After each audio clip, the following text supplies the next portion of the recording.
Lockdown के दौर में बहुत से लोग अपने घरों में फंसे हैं। कई इंडस्ट्री के लोग हैं जो काम नहीं कर पा रहे हैं। ऐसे में वो लगातार जा रहे हैं saralharyana.gov.in पर अपने मूवमेंट पास के लिए। तो ये saralharyana.gov.in से किस तरह से मूवमेंट पास मिलता है, क्या ये पूरा का पूरा प्रोसेस रहता है, ये जानने के लिए हम पहुंचे हैं NIC, जहां बैठे हुए हैं मूवमेंट पास को देने के लिए लोग। और बाकायदा वो इस बात के लिए यहाँ बैठ कर ये सुनिश्चित कर रहे हैं कि किस तरीके से यहाँ पर जो लोग एप्लीकेशन दे रहे हैं, जिन लोगों को एप्लीकेशन जिन लोगों की आ रही है, उन्हें किस तरीके से परमिशन देनी है, इसके लिए पूरा का पूरा काम जो है वो यहाँ फरीदाबाद के सेंटर में किया जा रहा है। लगातार कोशिश इस बात की है कि जितने ज़्यादा से ज़्यादा लोग हों जिनकी इमरजेंसी सर्विसेज हैं, उनको पूरी तरह से ये जो परमिशन है उन्हें मिले। और इसके लिए प्रोसेस क्या है, किन लोगों को ये परमिशन मिल पाती हैं, किन लोगों को ये परमिशन नहीं मिलेंगी, ये सारी चीज़ें हम आज जानने निकले हैं, जिससे कि लोग जो अपने घरों में कैद हैं वो कम से कम ये समझ पाएँ कि किस वजह से आपको ये मूवमेंट पास मिलेगा, किन स्थितियों में आप अपने घर से निकल सकते हैं,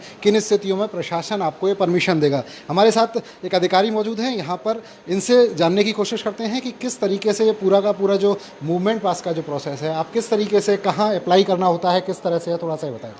पब्लिक अपने घर से ही, अपने मोबाइल से, अपने लैपटॉप से, अपने कंप्यूटर से, घर से ही अपने बच्चों को यदि पढ़े लिखे नहीं हैं तो उनसे लेकर के saralharyana.gov.in हमारी एक वेबसाइट है, उस पर वो अप्लाई कर सकते हैं। मूवमेंट पास अपना एक ऑप्शन सेलेक्ट करके अप्लाई करने के बाद वो एप्लीकेशन हमारे पास आ जाती है। हम उस एप्लीकेशन को हम चेक करते हैं, वो रेलिवेंट डॉक्यूमेंट वो अपने लगा देते हैं जिस तरह के ये लिए जिस कार्ड से वो अपनी परमिशन लेना चाहते हैं। मान लो जैसे हेल्थ से रिलेटेड उनको प्रॉब्लम है, किसी हॉस्पिटल में दिखाने जाना है या किसी बाहर किसी हॉस्पिटल में जाना है, तो उसकी प्रिस्क्रिप्शन है या कोई बीमारी वगैरह पहले से है या जो भी चीज़ है वो अब उसमें डॉक्यूमेंट उसमें अटैच कर देंगे अपनी एप्लीकेशन के साथ में, हम देखेंगे तो उसके लिए परमिशन दे देंगे, वो वहाँ जा सकता है।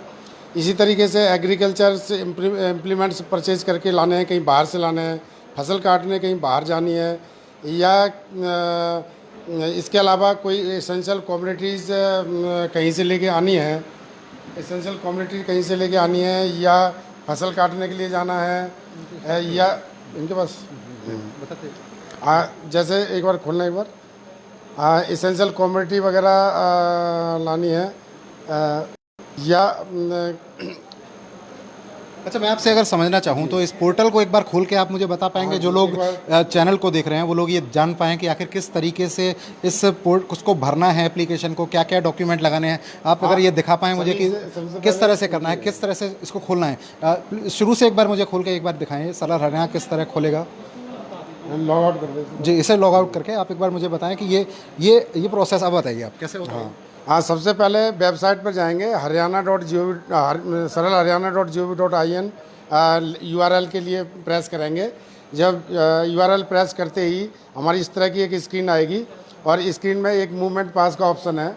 मूवमेंट पास के लिए यहाँ क्लिक करेंगे, यहाँ क्लिक करने के बाद ये क्लिक करने के बाद एक स्क्रीन आएगी। इसमें जो है एप्लीकेंट की डिटेल मांग रहा है, जैसे कब से कब तक उसने जाना है, किस कैटेगरी में, मेडिकल की कैटेगरी में, हेल्थ की कैटेगरी में, काफ़ी सारी कैटेगरीज हैं, उसमें से कैटेगरी सेलेक्ट करेंगे। और इशूइंग अथॉरिटी, मतलब किस डिस्ट्रिक्ट के DM से उन्होंने परमिशन लेनी है, उस डिस्ट्रिक्ट का सेलेक्ट करेंगे इशूइंग अथॉरिटी में।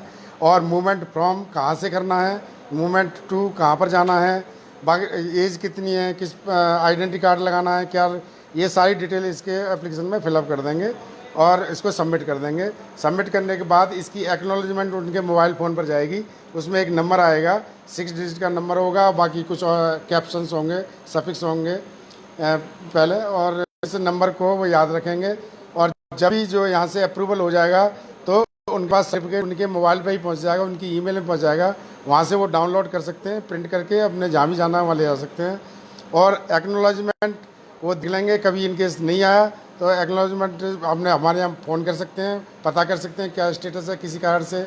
और इनकेस रिजेक्ट हम करेंगे तो किस वजह से रिजेक्ट किया हुआ है, वो मैसेज भी डायरेक्टली उनके मोबाइल या उनकी ईमेल पर जाएगा, जिसे वो देख सकते हैं कि मेरा इस वजह से रिजेक्ट। कि ये तो आपने बताया कि किस कंडीशन में हम लोग मूवमेंट पास इशू करते हैं।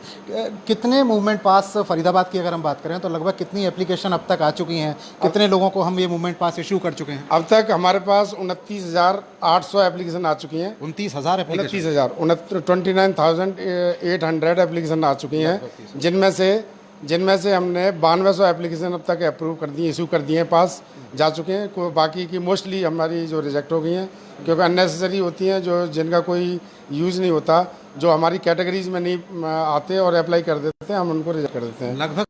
लगभग 30,000 में से 9,200 को आपने पास किया। yes, yes, तो क्या वजह रही उनको पास करने की और क्या वजह रही बाकी सबको? उनके जो हमारी स्कीम के अकॉर्डिंग जो हमारी इंस्ट्रक्शंस हैं उसके अकॉर्डिंग वो सेटिस्फाई करते हैं। उन्होंने प्रॉपर डॉक्यूमेंट लगा रखे हैं, जहाँ जाने हैं बता रखे हैं। कई लोग जो है मोस्टली अप्लाई करते हैं बिना डॉक्यूमेंट के, मैंने ये है इधर जाना है या उधर जाना है, तो वो हम उनको रिजेक्ट कर देते हैं। क्योंकि और लॉकडाउन का पोजीशन है, इसमें किसी को आने जाने की वैसे कोई परमिशन नहीं है। सिर्फ हम उन्हीं को करते हैं जो कि जिनको इमरजेंसी सेवा के लिए, जैसे मेडिकल इमरजेंसी हो या डेथ वगैरह के केसेस हो गए हों, उनमें भी हम उनको अलाउ करते हैं। अच्छा, कई बार तो बहुत सारी सिफारिशें आती होंगी, क्योंकि जिन लोगों का आप क्लियर नहीं करते हैं, जिन लोगों के आप मूवमेंट पास कैंसिल कर देते हैं, वो तो काफ़ी नाराज़ होते होंगे, कई तरह से अपनी शिकायतें दर्ज कराते हैं। शिकायतें करते हैं, कई बार काफ़ी हमारी ट्विटर पे भी हमारी जो है कंप्लेंट आई हुई है कि हमारी क्यों रिजेक्ट कर दी गई है। उसके हम ट्विटर जो सीएम का ट्विटर हैंडल है उस पर हम उनका जवाब क्लियरली दे रहे हैं, उनको पढ़ के कि उन्होंने क्या लिखा है और हमने किस वजह से उनकी एप्लीकेशन रिजेक्ट की है। पूरी में इस समय आपको लोग देख रहे हैं फेसबुक के माध्यम से, ऐसी स्थिति में आप क्या कहेंगे उन लोगों को जो लोग बिना किसी मतलब के सिर्फ एप्लीकेशन डाल रहे हैं, मूवमेंट पास चाहते हैं? कितना ज़रूरी होने पर है मूवमेंट पास के लिए अप्लाई करें? मोस्टली जो है हेल्थ की यदि कोई प्रॉब्लम है या कोई डेथ वगैरह हो गया, उसको उसमें पार्टिसिपेट करना है, या अपने घर में डेथ हो गई है तो उसमें करना है, शमशान घाट वगैरह वहाँ जाना है, उसकी परमिशन के लिए ही अप्लाई करें। या कोई इसेंशियल कमोडिटी वगैरह लेनी है या मंगानी है, जाना है, या एग्रीकल्चर से रिलेटेड कोई देखना है, फसल काटने जानी है, या कोई औजार खरीदने जाना है, तो इन चीज़ों के लिए ही अप्लाई करें। अननेसेसरी अप्लाई न करें, क्योंकि इससे हमारे पास भी काफ़ी बर्डन होगा। जितनी ज़्यादा एप्लीकेशन होंगी, हमारा एप्लीकेशन एक एक करके देखनी पड़ती है, उसको फिर रिजेक्ट करना पड़ता है, तो हमारे पास भी काफ़ी बर्डन होता है, हमें काफ़ी स्टाफ लगाना पड़ रहा है इनको करने के लिए। हमारे पास करीब 2000 एप्लीकेशन डेली की आ जाती हैं, उनको हमें डेली की डेली निपटाना होता है। इसमें हमें काफ़ी प्रॉब्लम आती है इनकेस कोई अननेसेसरी एप्लीकेशन को डालेंगे, तो ये रीजनेबल एप्लीकेशन नहीं डालें। रीजनेबल एप्लीकेशन ही डालें, क्योंकि ये लोग जो लगातार यहाँ काम कर रहे हैं, इन्हें बहुत सारी दिक्कतों का सामना करना पड़ता है। तो कितने लोग बैठाए हुए हैं मूवमेंट पास के लिए? हमने यहाँ एनआईसी के अंदर 8 ऑपरेटर्स लगा रखे हैं, जो कि एक एक एप्लीकेशन को देख करके इशू या रिजेक्ट कर रहे हैं। प्रॉपर वे में इनको ट्रेनिंग दे रखी है कि किस पोजीशन में हमने इशू करनी है और किस पोजीशन में हमने रिजेक्ट करनी है। तो कितने घंटे लगभग काम करते हैं ये लोग? ये सुबह 9 बजे से शाम के 6-7 बजे तक कंटिन्यू लगे रहते हैं, और 2 लड़के हमारे रात में बैठते हैं। कोई इमरजेंसी की यदि केस हमारे पास फ़ोन आते हैं कि किसी की डेथ हो गई है, तुरंत जाना है, निकलना है, तो हम रात को भी कोई 1-2 बजे तक हम उनको निपटाते रहते हैं। तो ये भी ऐसे आते हैं तो फ़ोन। तो ये तो अधिकारी हैं जो साफ तौर पर कह रहे हैं कि लगातार जो एनआईसी का जो सेंटर है वो इस समय जो काम कर रहा है पूरी तरह से मूवमेंट पास के लिए। जो लोग जो बैठे हुए हैं, कुछ लोग यहाँ बैठे हुए हैं जो लगातार मूवमेंट पास की एक्टिविटीज़ पर नज़र बनाए हुए हैं, उनसे पूछते हैं कि ये किस तरीके से मूवमेंट पास की इशू करते हैं। मैडम, ये बताएं कि आप कितने आ जाते हैं, सुबह कितने बजे जाना होता है? सर 9 बजे जाती हूँ और 5 या 6 बजे के बाद भी। और मैं डेथ केस अभी फ़िलहाल हैंडल कर रही हूँ, और मोस्टली डेथ केस में ये होता है, लोगों को इमरजेंसी होती है, तो अगर हमें पॉसिबल होता है तो हम रात को 11 बजे, 12, 1-2 बजे तक भी हम काम करते हैं। हमारे एडीआईयू सर भी घर पे बैठ के भी और यहाँ बैठ के वो भी अटेंड करते हैं इन केसेस को। तो लॉकडाउन के दौरान कितनी मुश्किलें बढ़ गई हैं आपकी ज़िंदगी में, कितने चैलेंज बढ़ गए हैं? मुश्किलें तो बढ़ गई हैं, हमें भी यहाँ सुबह सुबह आना होता है, फिर घर जाके, और आपको पता है लॉकडाउन में खुद की भी सेफ्टी सिक्योरिटी देखनी पड़ती है। घर जाके भी हमें वही अपनी सारी मेंटेनेंस देखनी पड़ती है, घर जाके खुद भी नहाना, सब कुछ करना, घर के काम, फिर यहाँ पर भी आते हैं और सारी मैनेजमेंट करनी पड़ती है। सपोर्ट चल रहा है हमारा भी गवर्नमेंट की तरफ, और गवर्नमेंट भी हमें हैंडल कर रही है। कई बार ऐसा होता होगा, आपको एडवाइजरी तो डिपार्टमेंट की तरफ से मिल गई है, लेकिन कई बार ऐसा होता होगा कि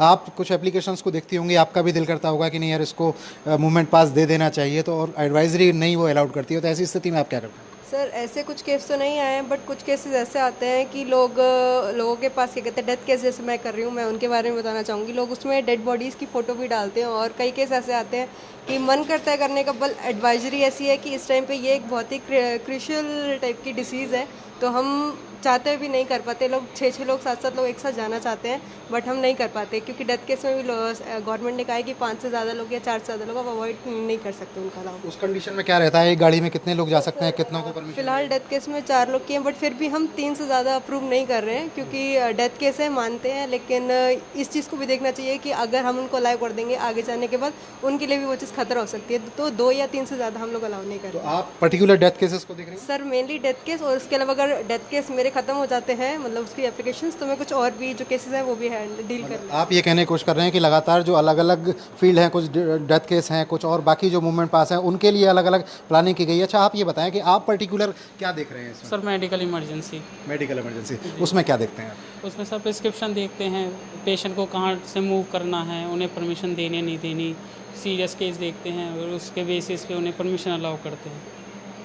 तो ये इसका मतलब ये है कि अलग अलग जो फील्ड हैं, जैसे डेथ केस हो गया, मेडिकल इमरजेंसी अलग हो गया, इसके अलावा बाकी जो अलग अलग डिपार्टमेंट हैं, अलग अलग तरीके से जो हैं, उनके लिए अलग अलग लोग बैठे हुए हैं? जी सर बिल्कुल, सबको एक कैटेगरी दे रखी है ताकि ऐसा ना हो कि किसी भी तरह का डिले हो किसी भी कैटेगरी के लिए, तो सारी कैटेगरीज को प्रॉपर टाइम देते हुए सब कैटेगरीज पे काम किया जा रहा है। और दिनों के मुकाबले कितनी ज़्यादा जिम्मेदारियां बढ़ गई हैं बाकी? सर काफ़ी बढ़ गई है, काफ़ी काम करना पड़ रहा है और देखना भी पड़ रहा है, मैनेज कर रहे हैं सर को। ये लोग मैनेज कर रहे हैं पूरी तरह से, जिम्मेदारियां काफ़ी बढ़ गई हैं। कुछ और लोग हैं, इनको भी एक बार देख लेते हैं कि उनकी उनकी स्थिति क्या है और ये किस तरीके से पूरा का पूरा काम जो है ये पूरी तरह से करते हैं। इन लोगों से जानने की कोशिश करते हैं।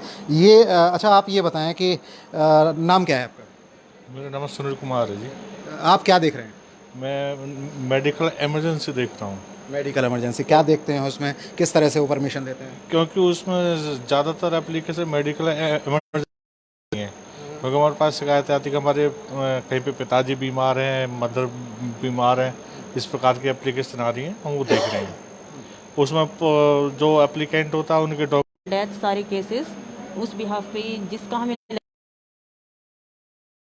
तो ये वो सेंटर है जहां से लगातार मूवमेंट पास लोगों को इशू होते हैं, अधिकारी बाकायदा नज़र बनाए रखते हैं। और अब कुछ और थोड़ी सी जानकारी लेने की कोशिश करते हैं। सर ये बताएं कि कितने लोगों को अब आप कहते हैं कि ये मूवमेंट पास के लिए अप्लाई ना करें, किस तरीके से पूरा का पूरा सिस्टम? हमने देखा कि अलग अलग डिपार्टमेंट्स आपने अलग अलग बना रखे हैं, डेथ केस अलग सारा का सारा। हाँ, डेथ केस वगैरह इन सब के लिए डिफरेंट हमने इस तरीके से कर रखा है, क्योंकि एप्लीकेशन यदि एक ऑपरेटर देखेगा तो उसे मेंटेन कर रहेगा। इनके एप्लीकेशन डेथ की देखता है, फिर जो है मेडिकल की देखता है, तो उसमें डिसीजन लेने में उससे दिक्कत आती है। यदि एक तरह की एप्लीकेशन होगी तो उसे जो है ध्यान रखेगा कि हमने किस किस तरह को देना है, तो इजीली और फास्ट वे में उनको अप्रूव या रिजेक्ट करता रहेगा, क्योंकि उसे कंडीशन सारी बताई हैं एक तरह की एप्लीकेशन की, तो इजीली ले लेगा। इसलिए हमने ये डिफरेंट दे करके इन सबको दे रखा है। आपने जिस तरह से बताया 30,000 के आसपास की एप्लीकेशन, बहुत बड़ा चैलेंज रहता है लोगों से। आप ऐसी स्थिति में क्या अपील करना चाहेंगे? लोगों की दिक्कत ये है कि वो इस लॉकडाउन के चलते फंस गए, किसी के बच्चे कहीं बाहर हैं, किसी की परिवार के लोग बाहर हैं, किसी का दूसरा कोई काम है, घर कहीं और है और वो फंस कहीं और गया। ऐसी स्थिति में जो लोग मूवमेंट पास के लिए अप्लाई करते हैं, तो आप क्या समझाना चाहेंगे, क्या उनसे अपील करना चाहेंगे? उनसे यही अपील है कि यदि उन्होंने कहीं जाना है, अपने घर जाना है, और यदि बेस्ट तो यहीं रहें जब तक लॉकडाउन है, वही बेस्ट रहेगा। इन केस उन्होंने कहीं इमरजेंसी में जाना भी है अपने घर, तो सबसे पहले अपने आप का कोरोना के बारे में चेक करा लें। चेक कराने के बाद ही वहाँ से जो है प्रस्थान करें तो बेस्ट रहेगा। अदरवाइज बिना चेक कराए जाएंगे तो वो वहाँ प्रॉब्लम होगी। वैसे लेकिन मेरी अपील तो यही है कि वो अभी 10-5 दिन जो भी जितने दिन का लॉकडाउन रह गया है, वो जैसे भी जितने दिन निकालें उतने दिन ही निकालें, वो बढ़िया रहेगा। अदरवाइज यहीं से कोई भी एक कोरोना केस बाहर चला गया या बाहर से कोई यहाँ आ गया है कोई कोरोना केस, उससे काफ़ी जो है स्पीड से लोग इफेक्टेड होंगे। तो ये बेस्ट वे है कि जहाँ हैं वहीं रहें। बहुत ही इमरजेंसी सर्विस में बाहर निकलें या कहीं जाने की प्रयत्न करें, अदरवाइज जहाँ हैं वो वहीं रहें। और प्रशासन उनको सारी सुविधाएं वहीं प्रोवाइड करा रहा है। जैसे कुछ लोग बाहर से फंस गए हैं, उनको अपने शेल्टर होम में रखा हुआ है, वहाँ खाने पीने डॉक्टर वगैरह सारी फैसिलिटी प्रोवाइड कर दी जाती हैं। तो इसलिए कोई जाने की ऐसी आवश्यकता भी नहीं है। जब तक लॉकडाउन है यहीं रहें, तभी जो है देश की स्थिति और शहर की स्थिति ठीक हो सकती है। कई बार आपको इस बात से गुस्सा आता होगा कि आपको परमिशन नहीं मिली है, आपने मूवमेंट पास के लिए अप्लाई किया, आपको वहाँ से रिजेक्शन का मैसेज आ गया। तो ये आज हम जो आपको खबर दिखा रहे हैं वो इसलिए दिखा रहे हैं कि कितना मुश्किल है उन लोगों के लिए जो लगातार यहाँ काम कर रहे हैं। उन्हें ये डिसाइड कर पाना कितना मुश्किल उन लोगों के लिए है कि कम से कम मूवमेंट हो शहर में, जिससे कि कोरोना ना फैल पाए। इसके लिए वो पूरी कोशिश कर रहे हैं। हालांकि जो मेडिकल इमरजेंसी है या डेथ केस हैं, उनको प्राथमिकता के आधार पर यहाँ से अप्रूव किया जाता है। बाकायदा पूरी की पूरी टीम इस काम में लगी हुई है।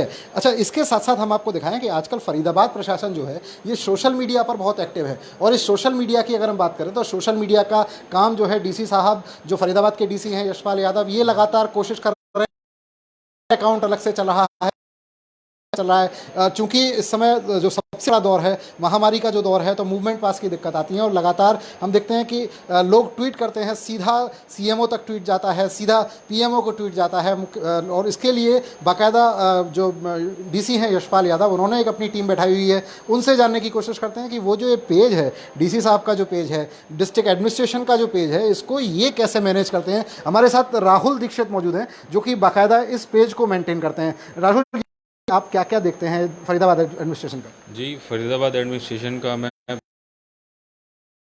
कि ट्विटर अकाउंट है, फेसबुक पेज है, इंस्टाग्राम अकाउंट है, लिंक्डइन है, यूट्यूब अकाउंट है, तो सारी की सारी चीज़ें मॉनिटरिंग पे हैं। 24 घंटे मॉनिटरिंग होती है, सारे के सारे काम देखे जाते हैं कि किसको क्या समस्या है। कई बार लोग अप्लाई करने के बाद मूवमेंट पासेस की जैसे अभी तक बहुत ज़्यादा वो आ रही हैं कि अप्लाई करने के बाद उनका अप्रूवल नहीं मिल पाता क्योंकि वो ऑलरेडी प्रोसेस में होती हैं।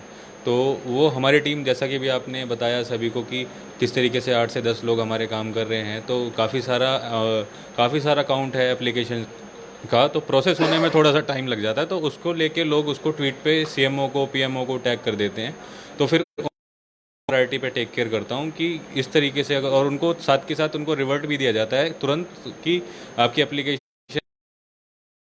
करी गई है। अदरवाइज अगर वैलिड सपोर्टिंग डॉक्यूमेंट नहीं है तो उनको रिजेक्ट कर दिया गया है। उससे कि उनको कोई इमरजेंसी है भी तो फिर वो प्रॉपर तरीके से दोबारा उसको अप्लाई करें और उसको अपना उनको इमरजेंसी वो जा सके। और साथ के साथ मैं ये भी कोशिश करता हूँ कि काफ़ी सारी एप्लीकेशंस ऐसी होती हैं जिनको खाने की समस्याएं होती हैं, तो उन सारी समस्याओं को भी आगे फॉरवर्ड किया जाता है। वार्ड इंचार्ज हुए हैं उपायुक्त महोदय ने, तो उनको फॉरवर्ड किया जाता है, उनको मदद पहुंचाई जाती है ट्विटर के माध्यम से। आजकल सोशल मीडिया है तो इसीलिए इन सब चीज़ों को टेक केयर करना बहुत अच्छा लगता है कि लोगों को हमारी तरफ से काम कर रहे हैं तो और उनको मदद मिल रही है इतने क्रूशियल टाइम में। किस किस तरह की रिक्वेस्ट आमतौर पर फेसबुक, ट्विटर या बाकी माध्यमों से आपके पास पहुंचती हैं और किस तरह से आप करते हैं? अगर खाने वाली आप बात बता रहे थे कि खाने के लिए भी एप्लीकेशंस आती हैं, लोग उस पर ट्वीट करते हैं, तो उसके लिए क्या है वो थोड़ा सा बताएं। देखिए, खाने की कोई भी कंप्लेंट अगर ट्विटर पे हमारे पास आती है वाया मैसेज या वाया ट्वीट, तो हम उस पर क्या करते हैं कि उसका शॉट लेके उसका स्क्रीनशॉट शेयर किया जाता है वार्ड इंचार्ज के पास। फिर वार्ड इंचार्ज को शेयर करने के बाद उनको कॉल करके ये बताया जाता है कि आपके वार्ड में जिसका आपको इंचार्ज बनाया गया है वहाँ पे इन बंदों को, इन इंसान को ज़रूरत है खाने की या राशन की, तो आप इनको उचित मदद प्रोवाइड कराएं। साथ के साथ जैसे ही कंप्लेंट आपकी तरफ से डिस्पोज ऑफ हो तो आप रिवर्ट में आप मेरे को 1 या 2 फोटो ऐसी अपडेट कर सके, क्योंकि लोग क्या करते हैं, फोटोग्राफ के लिए भी इसलिए बोला जाता है कि कई लोग अपना टाइम पास करने के लिए बेमतलब में, क्योंकि ऐसी चीज़ें भी लोग बाग बिना किसी वजह के खाने की रिक्वायरमेंट नहीं होती हैं, उनको इकट्ठा करने के लिए खाने को, राशन को काफ़ी लोगों ने इकट्ठा किया हुआ होता है, तो इसलिए फ़ोटो मंगाई जाती है कि हमारे पास रिकॉर्ड रहे कि हमने कितनी कंप्लेंट्स हमारे पास आई और कितनों को।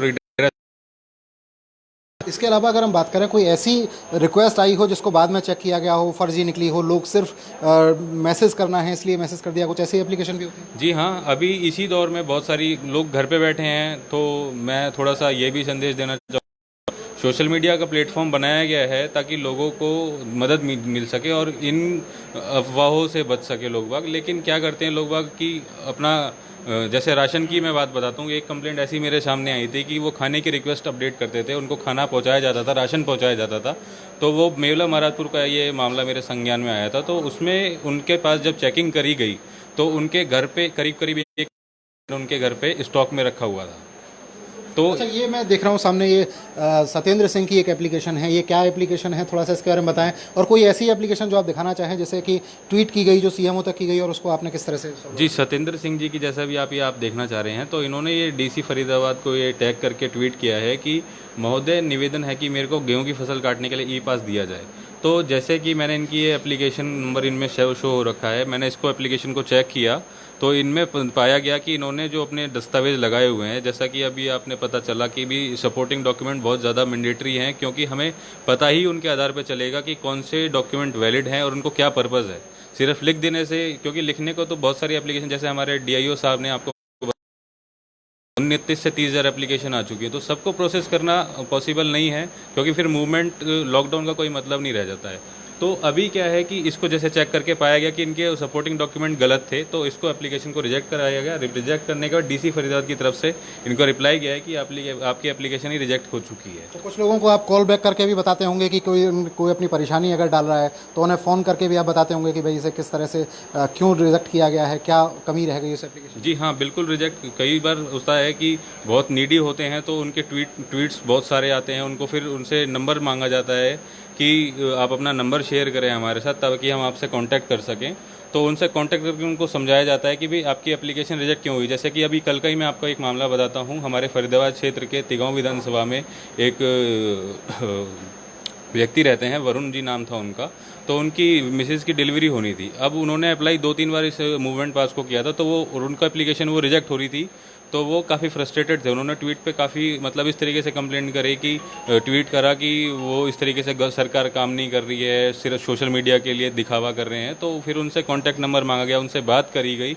बात करने के बाद उनसे समझाया गया कि भाई आप इस तरीके से अप्लाई कर रहे थे ताकि जिस वजह से आपकी एप्लीकेशन रिजेक्ट हो रही थी, आप सही डॉक्यूमेंट अप्लाई करेंगे, अप्लाई करते वक्त अपलोड करेंगे तो आपको ये एप्लीकेशन का अप्रूवल मिलेगा और आप अपना जा सकते हैं अपनी मिसेज को डिलीवरी को लेकर। ताकि मैं अभी आपको उनका स्क्रीन वो भी दिखाता हूँ कि उनका फिर रिप्लाई भी आया था कि भाई सरकार काम कर रही है और हमारे को मेरा समाधान हो चुका है। और इस तरीके से फिर काफ़ी सारी चैलेंजेस हैं हमारे लिए भी इनको टेक केयर करने में। ये फरीदाबाद एडमिनिस्ट्रेशन है। आप कई बार ये रहता पास के अप्लाई किया, मूवमेंट पास आपको नहीं मिला, किसी ना किसी वजह से रिजेक्ट कर दिया गया। तो ये खबर आपको दिखाने का मकसद भी सिर्फ ये था कि आपको ये पता चल सके कि आखिर किन आधार पर आप जो एप्लीकेशन डालते हैं, मूवमेंट पास के लिए जो अप्लाई करते हैं, वो किन आधार पर कैंसिल किया जाता है। मूवमेंट पास के लिए एप्लीकेशन करते समय आपको क्या ध्यान रखना है और क्यों और कब मूवमेंट पास के लिए आपको अप्लाई करना है, ये सारी रिपोर्ट दिखाने का मकसद आपको सिर्फ ये बताना था कि जब भी आप मूवमेंट पास के लिए अप्लाई करें तो ध्यान रखें जब तक कोई बेहद ज़रूरी काम ना हो इस मूवमेंट पास के लिए अप्लाई ना करें। क्योंकि ऐसा ना हो कि आपके मूवमेंट पास के लिए अप्लाई करने के चलते कोई ज़रूरतमंद आदमी जिसे वास्तव में मूवमेंट पास की ज़रूरत है वो इससे वंचित रह जाए। दीपक गौतम, न्यूज़ 18 फरीदाबाद।